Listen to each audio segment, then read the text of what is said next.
So as a child, children are very sober. They are very simple. They're very innocent. They are always under the control of their parents. They follow their directions. They are obedient. This is the nature of very young children. Now, when they grow and they are about to enter into their teens, or they're entering the teenage years, the hormones start secreting within their body, and it agitates their minds and senses. They become robust.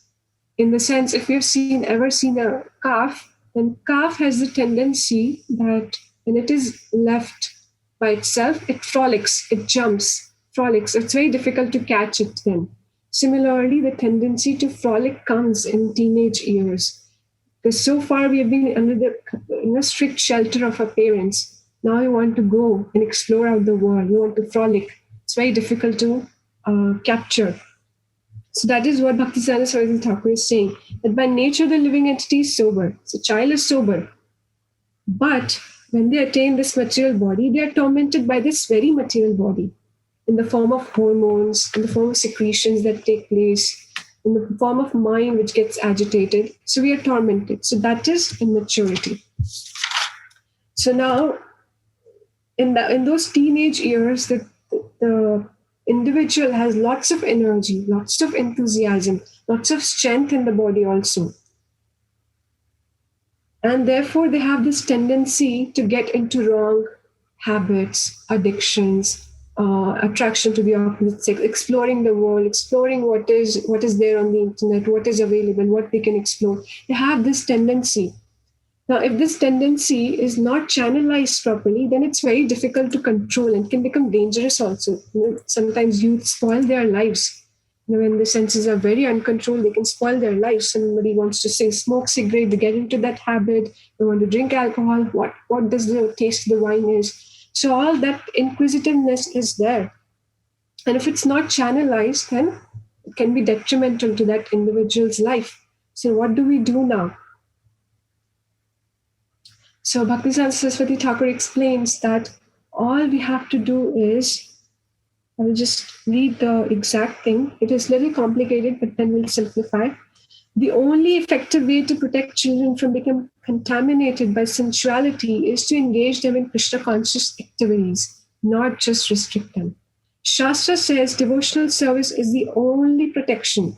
The scriptures say that it is not in the power of man to ensure the immunity of boys and girls from the blight of sensuousness, except by means of the service of Krishna.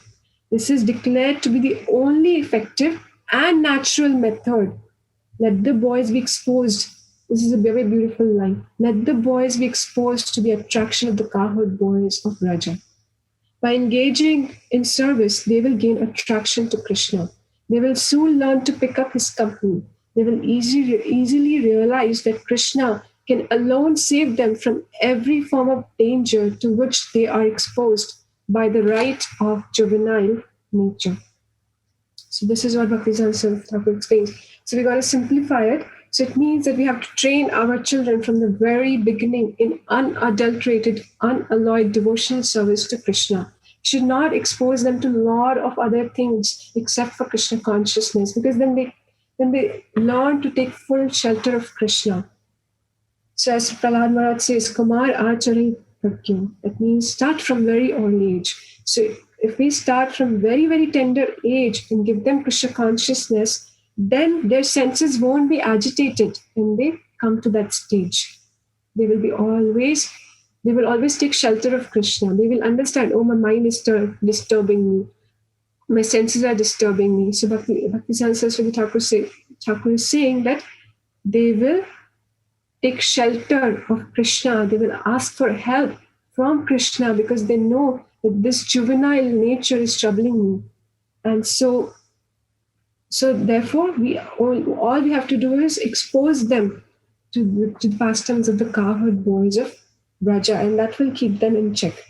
Now, also, we cannot deny that in teenager years, there'll be some energy, there'll be some outburst of energy, there'll be some vitality, there'll be great enthusiasm, so that enthusiasm we have to dovetail in Krishna consciousness, giving them services, giving them engagement, positive engagements will tame their energy. It will not be negated, but it will have proper channel to be given.